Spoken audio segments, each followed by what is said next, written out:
E qual que é a maior diferença dos produtos que tem no mercado aí? Porcelanato, piso cerâmico, enfim. É, assim, falando legalmente para o público que tá vendo aí, depois a gente vai fazer um corte e falar. Porque todo mundo pergunta, qual que é a diferença de porcelanato para um piso cerâmico, né? E assim vai. O preço. Fora o preço, né? É uma boa adicionar, é isso aí. O porcelanato, ele é feito de produtos, né? Uhum. Que vão dar mais qualidade, mais resistência pro piso, no caso, né? As cerâmicas, elas eram feitas de argila e água, né? Uhum. E com o desenvolvimento do porcelanato, ele, né, agregou produtos que realmente vão agregar, vão dar resistência para o piso, né? Então, o porcelanato ele surgiu mais ou menos na década de 80, na Itália e Espanha, né? Quando eles desenvolveram, procurando materiais melhores para revestimentos, né? As indústrias que faziam a parte de revestimentos. E aí, o porcelanato, ele, além da argila e feldspato, ele tem mais outros de 7 a 10 componentes, né? Caramba. Sim, e tem todo um processo, né, de mistura da água, depois da retirada da água do produto para deixar ele mais compacto. E aí você pergunta qual a diferença entre o porcelanato e outro. É realmente a matéria-prima. Porque quanto maior o grão que vai compor das rochas ou dos minerais que vão compor o porcelanato, quanto mais eles se agregam, quanto menores, mais eles se agregam, melhor é a resistência do produto, né? Então, é isso que dá, né, cara para a qualidade do material. O pessoal, eu vejo que eles têm uma preocupação muito grande de entender a diferenciação. Por exemplo, vou num home center da vida. Aí tá lá escrito porcelanato. Aí a pessoa começa a pegar o piso, né? E fala assim, será que isso daqui é um porcelanato? Será que não é? Ah, será que parece, né? O preço aqui até pode ser um porcelanato. Mas daí procura na internet, aí vira o piso e fala, eu acho que não era porcelanato, não. Eu tenho bastante esse debate, assim, das pessoas se sentirem enganadas só porque o nome tá porcelanato e, de fato, às vezes sei lá, uma lâmina ali que cobre um piso cerâmico, algo assim do tipo. Não, na verdade nem pode haver esse tipo de informação errada, né? Sim. Porque o porcelanato, que define o porcelanato é o grau de absorção de água. Entendi. Então, uma cerâmica, ela tem um grau de absorção muito maior. Ela absorve muita água, né? E o porcelanato não pode ser feita essa propaganda enganosa, vamos falar assim. Porque porcelanato realmente ele tem que ser especificado porcelanato e tem que ser porcelanato. E o que define... Aí a gente tem vários tipos de porcelanato, né? Nós temos necessariamente porcelanato técnico e o porcelanato esmaltado. Sim. Eu estava conversando com esse cliente no sábado agora sobre isso. Qual que é a diferença, assim, dos dois, assim?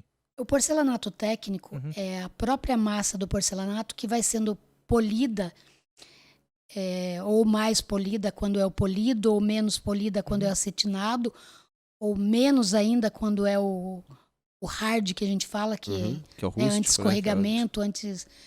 E aí tem o porcelanato esmaltado. O porcelanato esmaltado, ele é a massa de porcelanato, mas ele tem uma camada de verniz e engobe. E aí onde vai ser feita toda a impressão que hoje é muito, né, a tecnologia o desenho, é bem desenvolvida, né? E a gente tem porcelanato que tem aspectos, que tem textura. Então as máquinas de impressão hoje são de muita tecnologia, né? E aí você consegue fazer essa impressão e deixar o porcelanato com aquele aspecto de mais natural, né? Entendi. E a questão de qualidade, ou talvez durabilidade, influencia nessa diferença ou não? O porcelanato é para durar aí uns 10 anos para mais, né? 20 anos. Depende muito de como ele é, né? O cuidado dele. Cuidado, exatamente. Todo porcelanato, às vezes o cliente pergunta, o porcelanato mancha? Se você deixar uma poça de óleo, por exemplo, 2 dias no porcelanato, ele vai manchar, porque ele tem poros, né? Não tem como ele não absorver. É selado, Ele não é totalmente selado, ele tem um grau de absorção baixo, mas mesmo assim ele absorve, né? Então ele vai manchar. O cuidado que define a durabilidade, né? Você pega um porcelanato polido, por exemplo, a possibilidade dele riscar é muito grande, né? Então, normalmente, determinados porcelanatos eles são especificados para áreas onde tem pouco trânsito. Porque se você colocar numa área de alto trânsito, ele vai riscar, né? E então tem toda uma especificação que está na caixa do porcelanato, né? Quanto ele tem que deixar de junta quando ele vai sentar, o tamanho. Tem a dilatação do piso, Tem o pessoal que não obedece ainda, né? As juntas de dilatação. Levanta todo o piso, não sabe por quê, né? Tem um pessoal que, assim, Arrisca, a gente via né? muito isso antigamente, até que o pessoal fazia assim, pegava a peça, colocava umas bolas assim de argamassa e assentava, né? E aí começava a soltar todo o piso. Então tem toda uma especificação hoje. Não quer dizer que os assentadores seguem. Tem gente que Mas coloca junta né? seca, dependendo, né? Já vi. Junta seca não existe, porque todo o piso trabalha, né? É isso aí. Então não tem como você deixar sem junta. Uma juntinha. Até porque não é só o piso que está incluso, né? Tem a laje, tem a estrutura, né? É isso aí. Então tudo isso acaba influenciando no piso também, né? Sim. Às vezes a gente julga o que deu problema, mas não julga o contexto completo, né? Eu vejo muitos problemas, por exemplo, até em apartamento. Tem gente, até dentro do grupo do Inloco, mandou lá alguns casos de piso que levantou, e daí o pessoal falando, não, mas tem que ver o rodapé, como foi colocado, que dependendo da forma pressionou e levantou tudo. Tem todo um contexto para se levantar para ver, né, se é só o piso ou a argamassa, às vezes a argamassa... Ou rejunte. Ou rejunte, né? Então tem tudo isso daí. Eu já vi casos assim, por exemplo, você vai lá na casa, ela tá tomada assim de mofo, né? E aí você vai ver, é um rejunte de cima que tá... Né, que soltou, e aqui ela tá dando aquela infiltração, e você, né, vai achar que é uma coisa muito pior. Impermeabilização, e às vezes é um rejunte, né? Então, tudo tem que ter um cuidado, vamos falar assim. Você pode ver próximo de ralos, sempre o rejunte vai soltando. Então, de vez em quando, você percebe que aquele rejunte soltou, pega um rejunte, vai lá, seca bem o local, repassa o rejunte, né? Porque é muito importante por isso. norma, se eu não me engano, você tem uma normatização que você tem que remover o rejunte de certo em certo tempo e reaplicar, não tem? Eu não sei se ainda existe isso, mas na época de piso cerâmico eu sei que tinha. Então assim, muita gente falava que passava maquita, ou você vinha com aquele arranhador de retirar rejunte, e você reaplicava o rejunte. Mudar a coloração e tudo mais, porque ele vai encardindo, por mais que você mantenha limpo, né? Ele vai sujando tudo mais. Sim, tem alguns rejuntes que tem uma qualidade melhor. Hoje eles já misturam alguns componentes para deixar ele mais impermeável, né? Mas você tem que ver o princípio dele. Ele é um rejunte cimentício ou ele é um rejunte epóxi? Então essa é a diferença. Tem os cimentícios melhores hoje, como eu já disse. Ele adicionaram alguns produtos para ele ficar um pouco mais impermeável. Mas, no geral, ou é epóxi ou é cimentício. E vocês acabam também descrevendo para o cliente, então, você está levando esse piso. O ideal seria essa argamassa e esse rejunte ou não? É só o piso? Não. Normalmente a gente orienta, né? Mas normalmente eles obedecem mais o empreiteiro, né? Eles obedecem muito o empreiteiro e, assim, o que o empreiteiro fala ainda é uma verdade, tem uma força muito maior, grande. Então, eu acho assim, eu vejo muita importância em treinar a mão de obra, né? Isso eu acho que é uma das maiores deficiências hoje do nosso setor, é mão de obra. Que eles também não aceitam muito essa orientação, porque tudo muda, né? Uma questão... Assim como o celular muda, a tecnologia muda, os produtos também mudam. Então, a mão de obra tem que estar atenta para isso, né? Uma coisa que a gente comenta sempre aqui é que os profissionais da construção civil, eles não têm praticamente orgulho, né, de falar, pô, eu sou pedreiro, E a gente comenta também que uma das áreas que o pessoal mais gosta de falar que é profissional é na parte do revestimento. Então, existem hoje profissionais que só fazem revestimento. Sim. Dentro daquela construção, ele não faz alvenaria, ele não faz reboco, ele não faz piso. Que dentro da construção o sonho dele é ser... Ele só faz o revestimento. E ele cobra um valor justo por aquilo. Ele cobra um valor caro, acima de mercado, acima do que... Só que ele só faz aquilo. Então ele tem ferramentas que, assim, não chega nem pro pessoal que, vamos dizer, que é construtora, Ele tem algumas perfuratrizes, algumas coisas pra você furar, abrir registro, pra você cortar 45 graus, que você não vê no mercado nacional. Tem um pessoal que é especialista nisso aí. Hoje, assim, tem exatamente ferramentas importadas que são imprescindíveis numa obra. Até porque os porcelanatos cresceram muito também, né? É isso que eu ia falar dos grandes tamanhos, né? Grandes formatos, espessuras, né? Então tem que ter uma mão de obra muito atenta para isso, porque esses porcelanatos exigem que seja feito um trabalho bem feito de espalhar argamassa, né? Colagem dupla, talvez. Uma dupla colagem sempre a gente orienta, né? Para que ele não tenha problemas futuros. Porque o dono sai da obra, o empreiteiro sai da obra, o assentador faz do jeito que ele quer. Então você tem que ter alguém de muita confiança e treinado para isso, né? Uhum. Eu acho que isso é muito importante.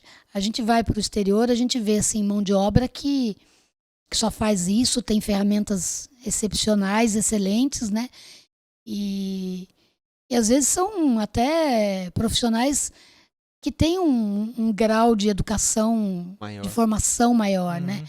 Então, eu acho que no Brasil vai ter que acontecer ainda uma mudança disso. As pessoas entenderem que dá para ganhar muito dinheiro com essa mão de obra de assentamento, a partir do momento que você tiver ferramentas boas e treinamento. Eu acho que fora do Brasil existe o padrão de qualidade, né? Aceitável em todas as etapas. Então, por exemplo, nos Estados Unidos eu vejo muito que existe etapas de liberação. Sim. Se não tiver daquela maneira, não vai ser liberado, não vai dar continuidade. Então, imagine você atrasar a obra inteira por causa que um profissional lá instalou, fez a fiação de qualquer jeito. Então eu vejo que em todos os lugares do mundo, assim, a grande maioria deles tem esse padrão de qualidade aceitável, assim. Eu ainda defendo a mão de obra brasileira, tanto é que saem vários profissionais daqui do Brasil para ir trabalhar fora, e são referências. Não, eles são muito bons. Sim. Mas é o que você falou, é aquele cara mais instruído que vê a oportunidade, corre atrás de uma formação, né, de um melhoramento ali da aplicação. Eu acho que o brasileiro ele tem uma questão que é muito importante, que ele sabe se virar e tem a criatividade de resolver os problemas. Isso daí não é todo mundo que tem essa noção que dá pra... Essa malemolência. Porque assim, por exemplo, a gente estava aqui semana passada com o Júnior de Andrade, né? Júnior Andrade, e a gente falando, né? Quais são as diferenças e tudo mais. E ele falou que tem muita coisa aqui do Brasil que lá em Dubai não existe, entendeu? Sim. Então eles acabam pegando mão de obra, pegando matéria-prima, que aqui é referência, e lá não é. Até inclusive ele falou de pisos, né? Pedras naturais. Pô, parece bobeira, mas no Brasil o Brasil é referência em muita coisa. E o povo só quer falar um lado negativo no final das contas, né? Mas eu acho que a mão de obra do Brasil não é um problema muito das pessoas, mas é um problema de falta de padrão mesmo. Cada um faz do jeito que quer, aí tem um modelo que é mais antigo, tem um modelo mais atualizado, aí acha que só porque ele assentou um monte de piso a vida inteira, ele pega um material que não conhece, fiz a vida inteira assim, vou fazer dessa mesma maneira. E uma coisa que a gente vê muito lá fora também, eu morei 3 meses nos Estados Unidos e eu posso te falar, os brasileiros que saem para fora para trabalhar na construção civil, eles saem, ganham dinheiro lá fora, mas eles se submetem a ser assentador, a ser mão de obra. E aqui, não.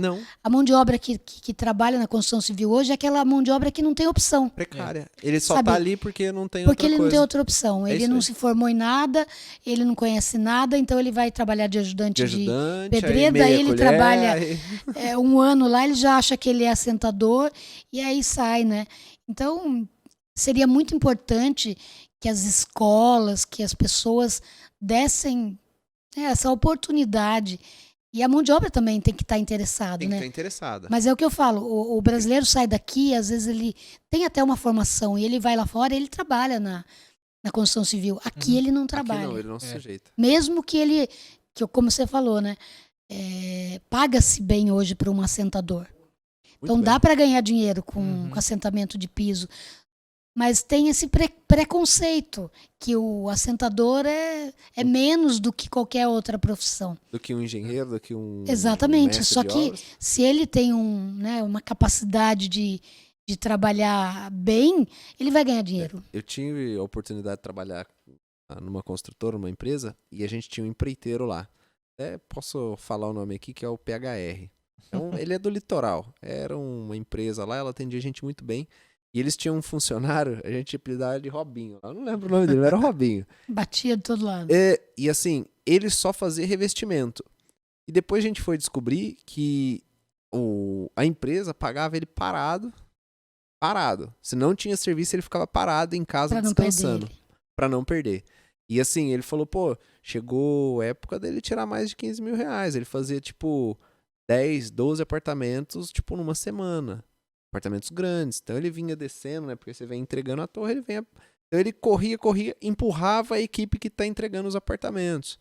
Então ele falou, pô, é um cara que se vê assim, ele tira mais do que a gente que é sócio aqui da empresa. Então, Sim. mas existe esse problema que as pessoas acham que porque a mão de obra é considerada desvalorizada, que muitos profissionais conseguem ganhar dinheiro.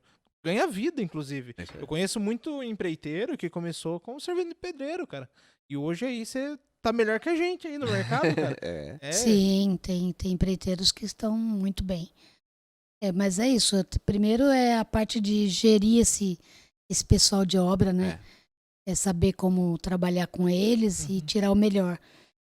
Então, eu penso que o Brasil ainda tem muita oportunidade nesse sentido de mão de obra de construção.